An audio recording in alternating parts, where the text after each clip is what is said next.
So I hope everybody can see the presentation well. So we just a quick summary about the most recent evolution. Basically, our share price has been relatively flat in the last period. In terms of market liquidity, we are still trading around 150,000 RON per day. No major changes in our ownership structure. Also, in terms of let's say breakdown by type of investors, continuously see an increase in the holdings of the local investors, while foreign institutional investors account currently for only 1.37% of our ownership. In terms of group structure, you can already notice perhaps that we have excluded the investor compensation fund from our structure. We have quite a few additions in terms of listed companies. Now we have a total of 84 companies on our main market and 281 on the IRO market, following the quite a good period in terms of new listings. Classification, you've already quite well known. Now emerging markets since to September 2012 with the FTSE Russell, and frontier market with MSCI. Moving forward to the business highlights for the first half of the year. So we had a record period in terms of new listings. As already mentioned, we had the first IPO since 2017, TTS, euro 58 million euros. Also, we had another IPO which actually happened after the end of Q2, so it happened in the first weeks of Q3. One United, the real estate developer, and quite a few bond listings on the main market as well. 6 government bond listings and 5 corporate bond listings for the total value above 1 billion euros. IRO market was extremely dynamic. 14 new companies listed their shares in the first half of the year. And as well, we had 12 bond listings with a total amount of roughly 60 million euros being raised.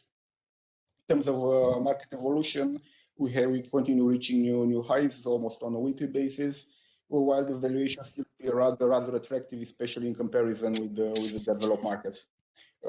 Also, it has been quite a busy period internally as well, as we have a few projects that were launched in the last month. Maybe the most significant one would be the new edition of Made in Romania, which this year has been moved on an online platform, which can be checked on investingromania.ro, and also BVB Research Hub, which can be found on the website bvbresearch.ro. Moving on towards the financial part. So, although the main focus of the report and let's say the market practice is focused on the half-year results, we also did a short review for second quarter separately, just to give you an idea about what happened in the last 3 months. In a nutshell, we can say that on the operational side, on the revenue side, we had a very good second quarter, especially in comparison with the second quarter of 2020. We have seen at group level an increase of 48% of operating revenues, while at individual level an increase of 32%. The drivers for this revenue increases are, on one hand, the higher turnover on the share segment, up 15% compared to the second quarter of 2020. Also, a very high increase in bond trading, including offers, 48 times higher than 2020. Albeit, as mentioned several times before, the bond trading revenues are rather limited for us, obviously due to the fee structure. Contributing significantly on the individual side are the market data sales and issuer fees. These were segments that we improved significantly last year in terms of new product offering, new pricing, and we continue to see high double-digit growth rate for revenues from these business lines, up 70 to 80% compared to last year. On the consolidated side, we have seen a very strong performance in the second quarter from the central depository from the post trading side.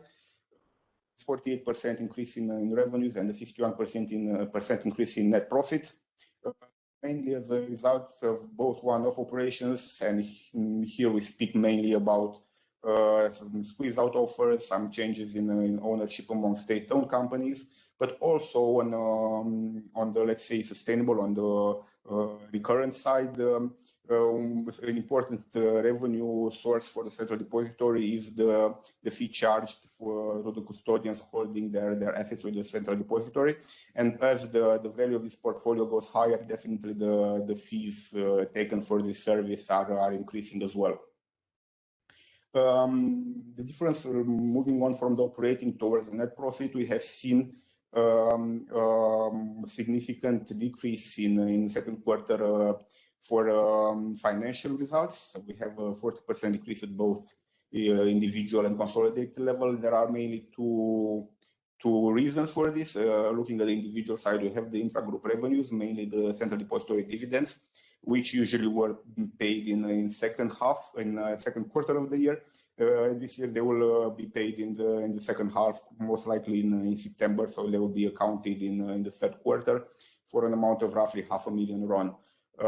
Also at the group level, we have seen a decrease in financial revenues, mainly due to the lower interest revenues and also lower forex gains.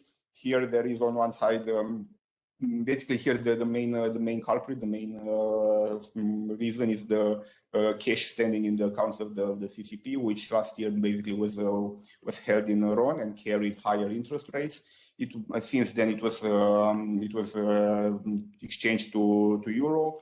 We benefited in the last quarter at least from some exchange forex exchange gains, which haven't happened in the second quarter, as the euro-RON rate was fairly stable in Q2 of 2021. In terms of operational expenses, compared to the first quarter, when we saw expenses decreasing at individual level in high single digit, roughly 8%. Second quarter, especially with the pile up with projects coming to fruition, saw an increase of 25% in expense at individual level, mainly marketing promotional costs. So market on one hand, we've seen a quite quick resumption of the events, so on the back of the disappearing, let's say, restrictions related to COVID. But also we've mentioned, as flagged before, we have initiated some significant projects, and in terms of cost influence, BVB Research Hub and ESG are the most significant one. At group level, besides this individual level costs, we also have still the CCP related let's say quarterly expenses. In terms of other developments in the first half of the year, but also looking a bit ahead. So CCP project, we are maintaining our guidance. The authorization documentation is expected to be submitted in October this year, and we are positive and we are confident that the revenue generating activities will start in the second half of 2022. Primary market outlook stays very strong, and this is as always a major catalyst for our financials, for our revenues, and for our profits. We have visibility on let's say between 2 and 5 IPOs until the end of the year on the main market, and based on market information, based on private placements having already taken place, we expect at least 10, but more likely up to 15 listings on the IRO market on the share segment also until the end of the year. Regarding the law concerning the listing of the state-owned companies, well, politics is always difficult. Now we believe that there will be an update probably in October, after the parliament resumes activity, but also after the internal elections in the governing parties will happen. So they will have also very settled leadership, hopefully. Also, another important event that will happen soon is the FTSE rebalancing. As you know, in Q3 in September last year, we have been officially promoted to the emerging market status, which saw very high volumes traded in September on the BVB platforms. Now we have this new rebalancing. We are very confident that at least one more Romanian company will be included in the FTSE main indices. And yes, we do hope that well, there might be an increase in the weight of the Romanian companies in the FTSE indices based on the evolution of other emerging markets in the last 6 months. So this being said, it's also a very important element to watch, because September last year was a very strong year in terms of trading revenues for us. So we really hope to be able to at least match the activity we have seen in Q3 of 2020. Another initiative that started very, very recently, also after the end of Q2, was the market making for BVB shares. We have seen limited impact in the last months, but anyway, it was the summer months, so it's a project we will carry on with, and hopefully it will bring in time more and more interest towards the BVB shares and more, let's say, participation from bigger investors as well. And yes, until the end of the year and ongoing, and until the end of the year, we are looking at some ESG developments. Here, the main focus will be probably the project that will be launched with the EBRD very soon to provide ESG guidelines for the local market.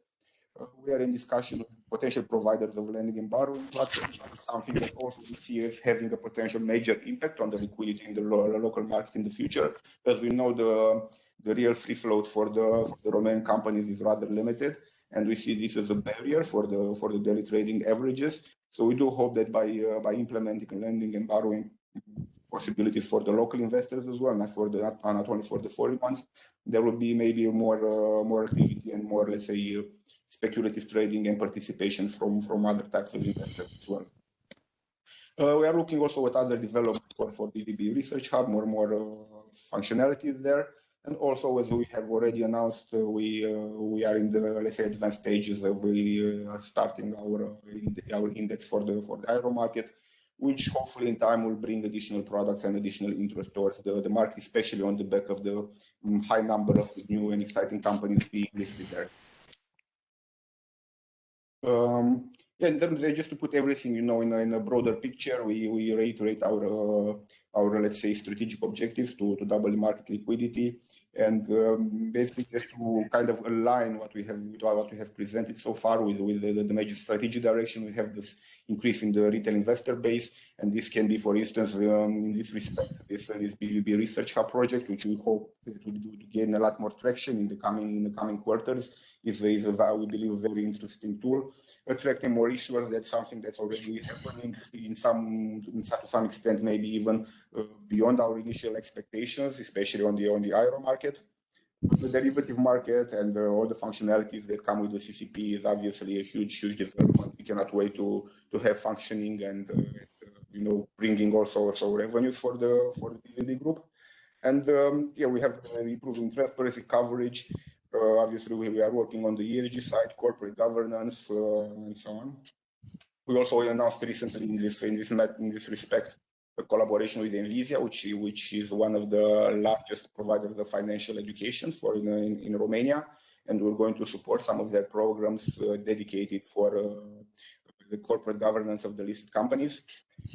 While looking at the international side of the business, like the international participants, international investors, particularly, here we still see that probably the MSCI inclusion might be the biggest catalyst for the local market. And in this sense, yes, we are really hoping to have some other very large issuers in the traded in Bucharest. So, yeah, I'm not sure, Virgil, do you want to cover the first half results? Yes, I will mention some of the elements that influenced the figures in the first half of 2021, the results. And also we prepared in the presentation also more details regarding the first half.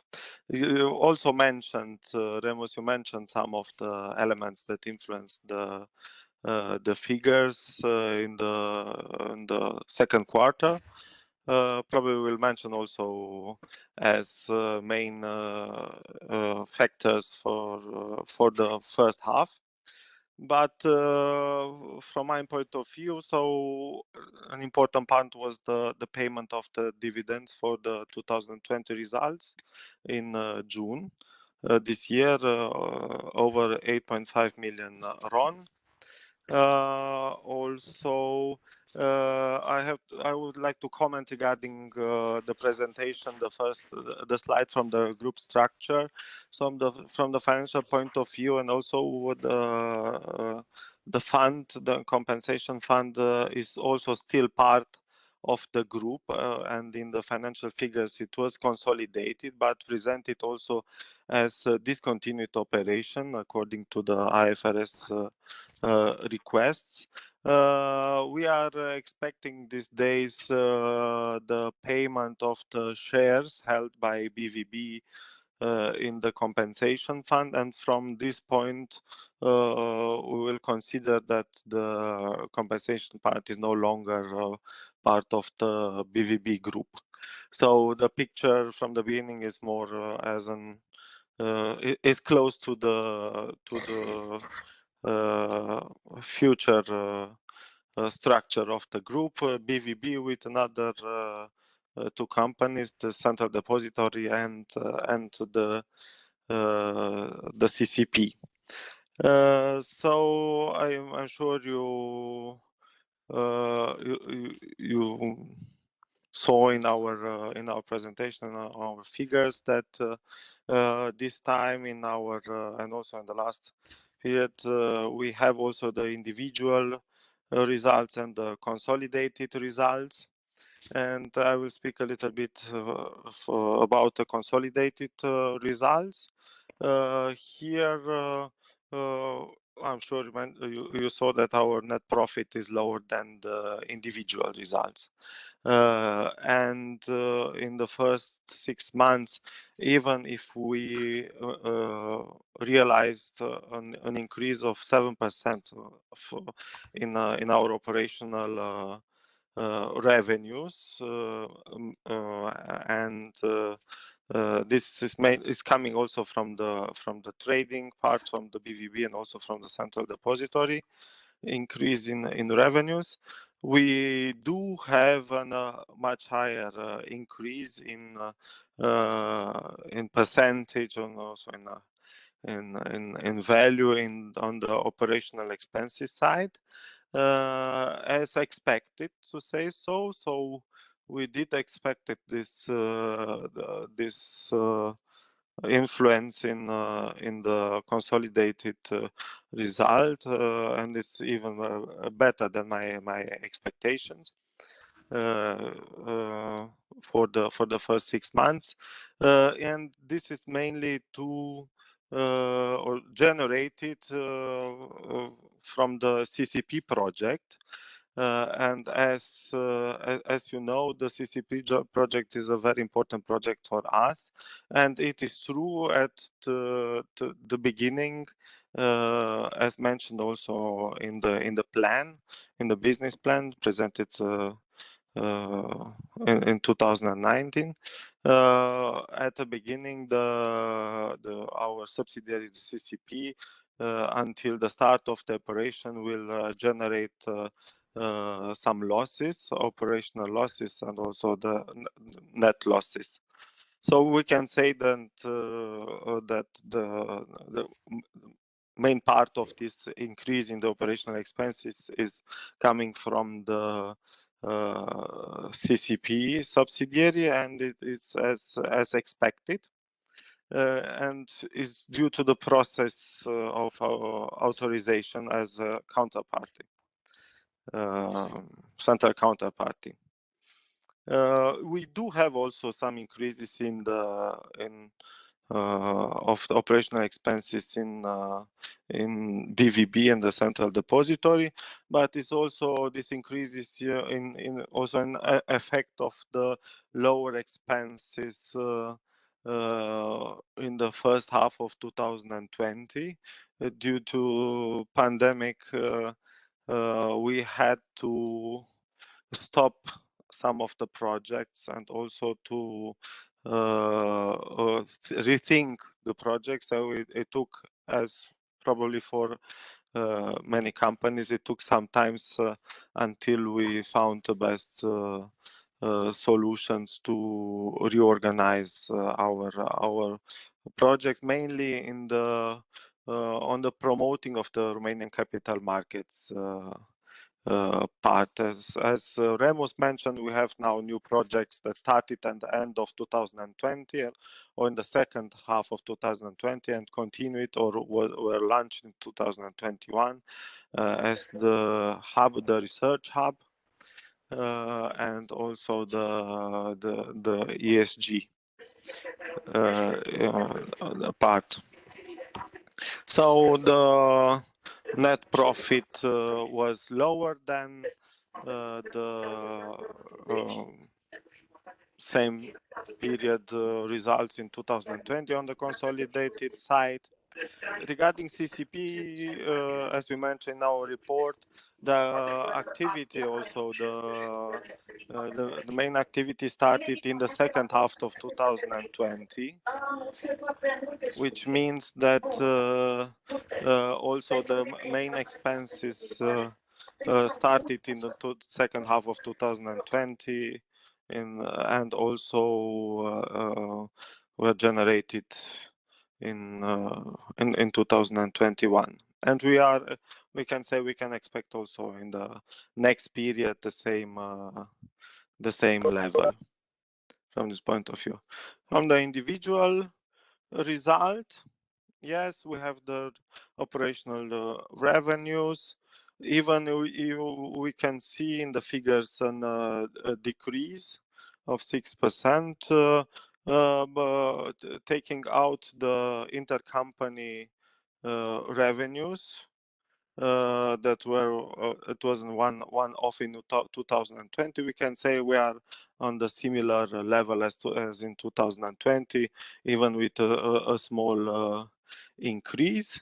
Yes, but we do have also the increase, as mentioned by Remus, in the revenues from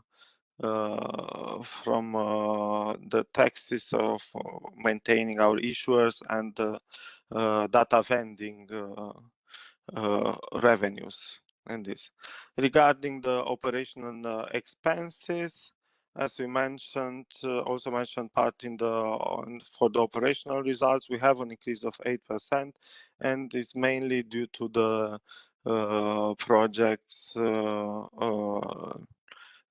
started at the end of 2020 and continue in 2021, and the lack of expenses or a abrupt decrease in the expenses in the Q2 2020 marketing and promotion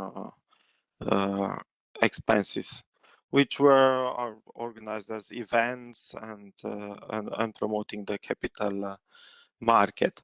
This type of expenses also in the last year we are dedicated to promote the capital market and to sustain our partners, our stakeholders, as the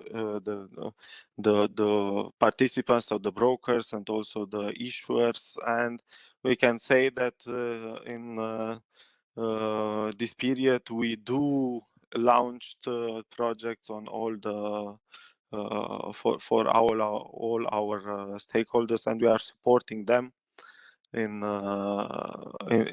their activity using different tools. So we do generated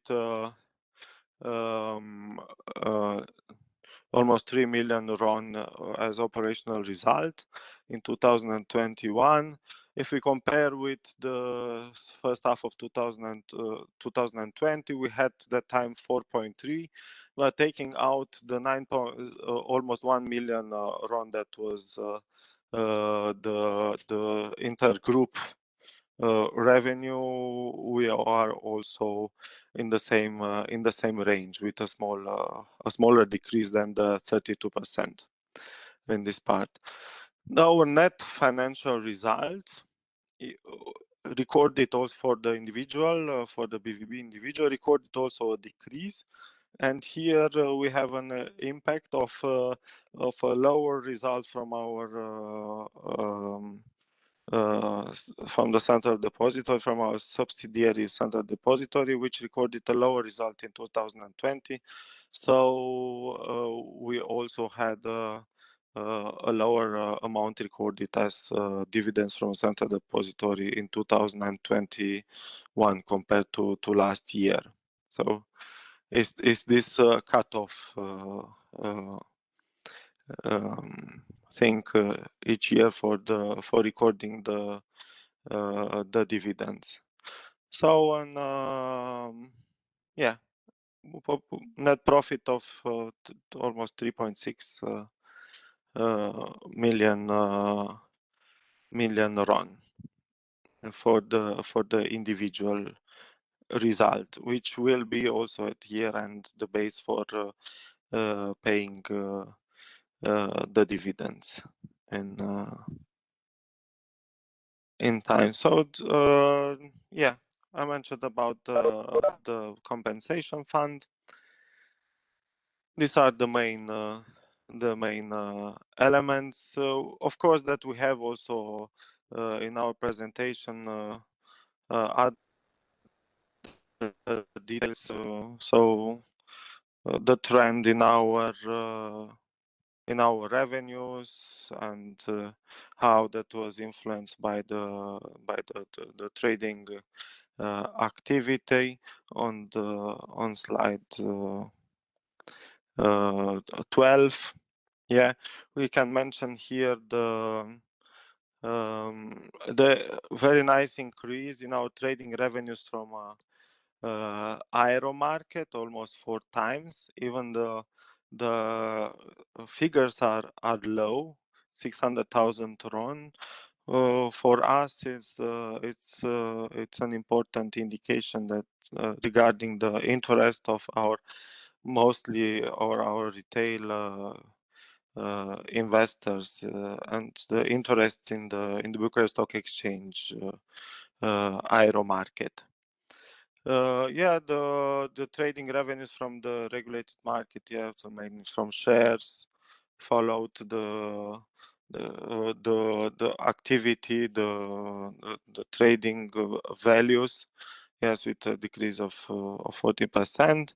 Also, we had a decrease of 46%, so low revenues from the public offers, yes, less secondary public offers in 2021, even if we had a higher number in 2021, but the value was lower, so also the revenues was lower in 2021.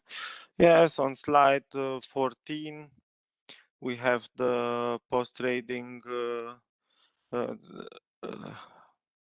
segment revenues, so the revenues from the central depository, and as Raymond mentioned, we have here a nice increase from here, and also from the registry segment revenues. We are happy to see here, which are the post-trading revenues is a direct effect of increasing the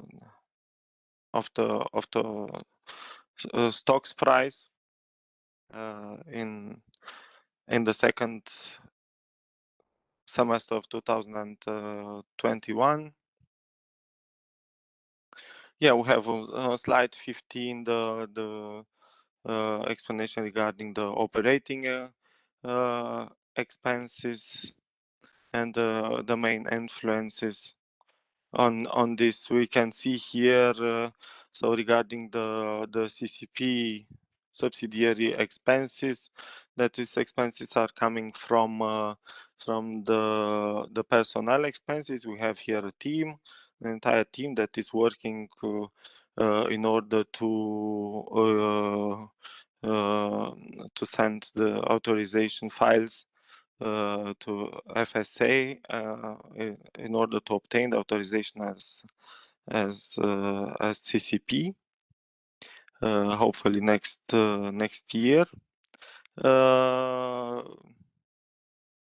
Our projects, and also from the CCP part, so we have as mentioned, the personnel expenses, but we have also the higher cost from the consulting services that are from the contract with the Italian partners CCNG. Yes, these expenses are recorded over the period of the contract pro rata. based on the months that are according to the contract, more than 12 months, and will continue also this year or in the third quarter. On slide 16, we have the overview of the financial position. Here to mention our figures that we recorded this year and higher liabilities from recognition of the debts related to the headquarter rental contracts according to IFRS 16. So this I can say influenced the liability part.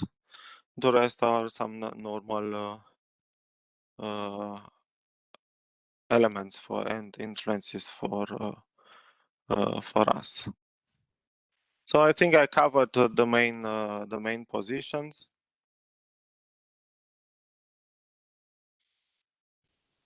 Regarding the financial figures for the first semester of 2021. So if you have questions, please let us know.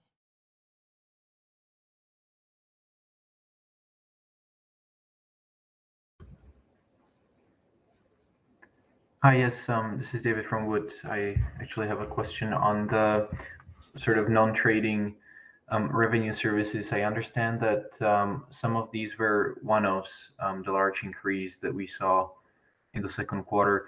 But I also noticed in the presentation that some of the increase was due to an increase in tariffs, for example, in the registry segment. It's a mix. It's a mix, yeah. And it's a mix. And it's a mix also from the tariffs and also one-off elements. Even this one-off are starting to be repetitive. So from one year to another. Yeah, to clarify a little bit more. Do you hear me?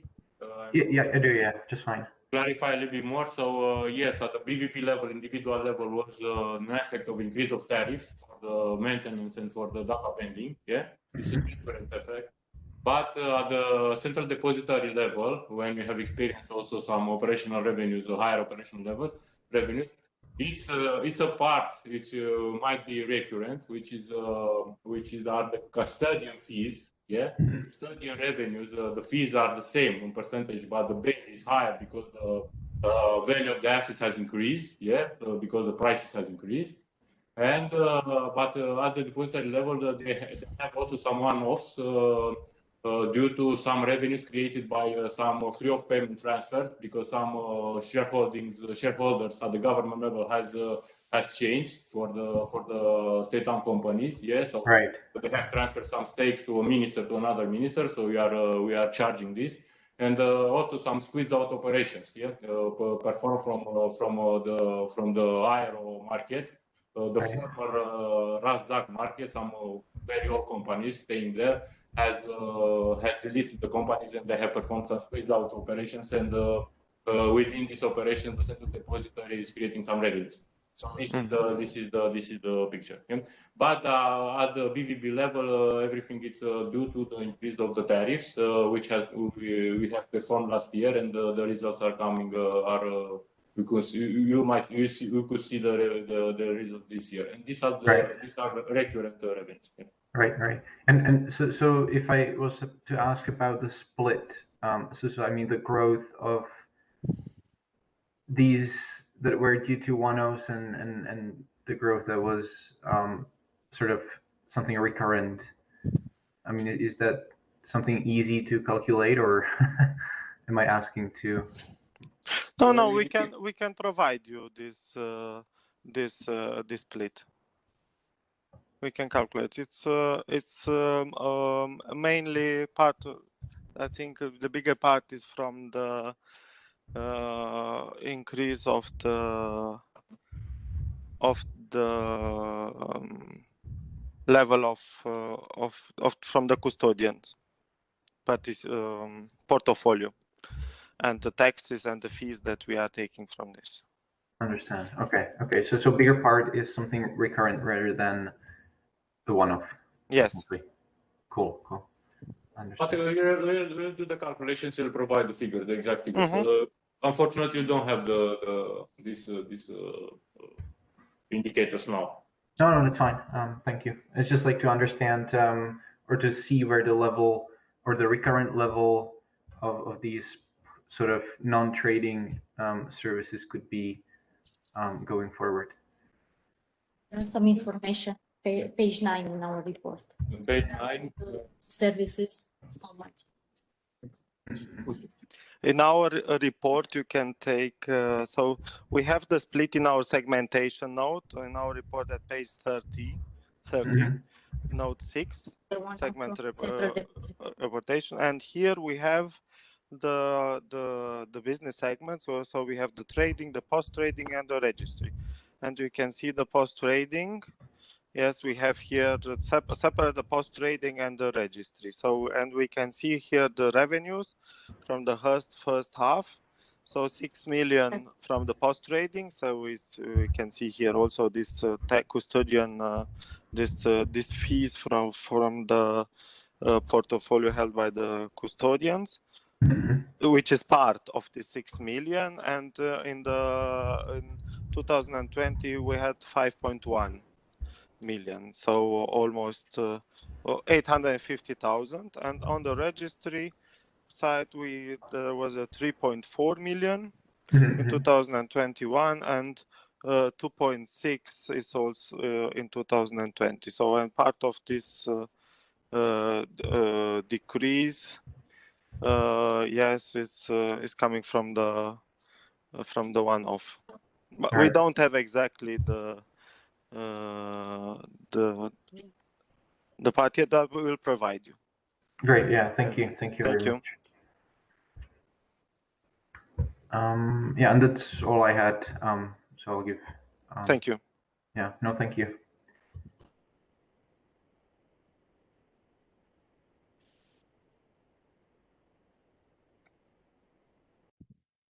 Any more questions, perhaps?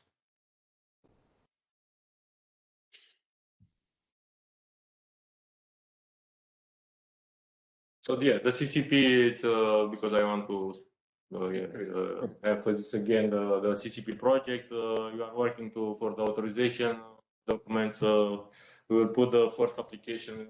The intention is to do the first application in October this year, and of course we are just beginning the implementation and the technical stuff, which is a parallel process. And this will be initiated. It's already initiated internally, and yes, as I said, in the second part, the timeline is the same as it has been since we have signed with CCG last year.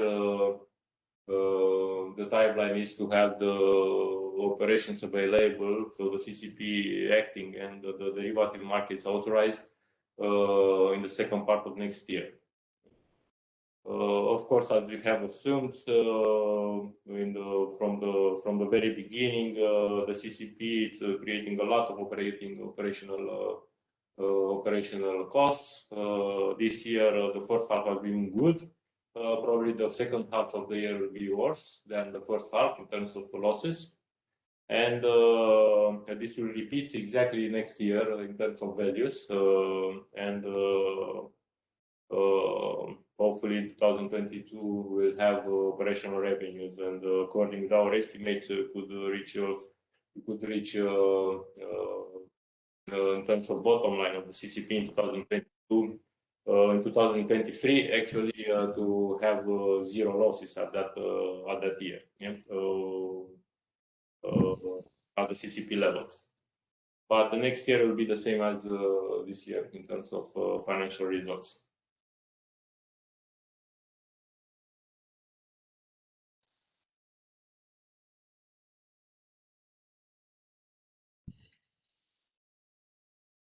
Correct. So in case there are no additional questions, thank you very much for your participation today. as always, if you have any questions or if you want to clarify the issues related to our financial report or to the BVB share or BVB activity in general, please contact us on ir@bvb.ro. And have a nice afternoon. Thank you. Have a nice day. Thank you for the presentation and your answers. Thank you. Bye-bye. Bye.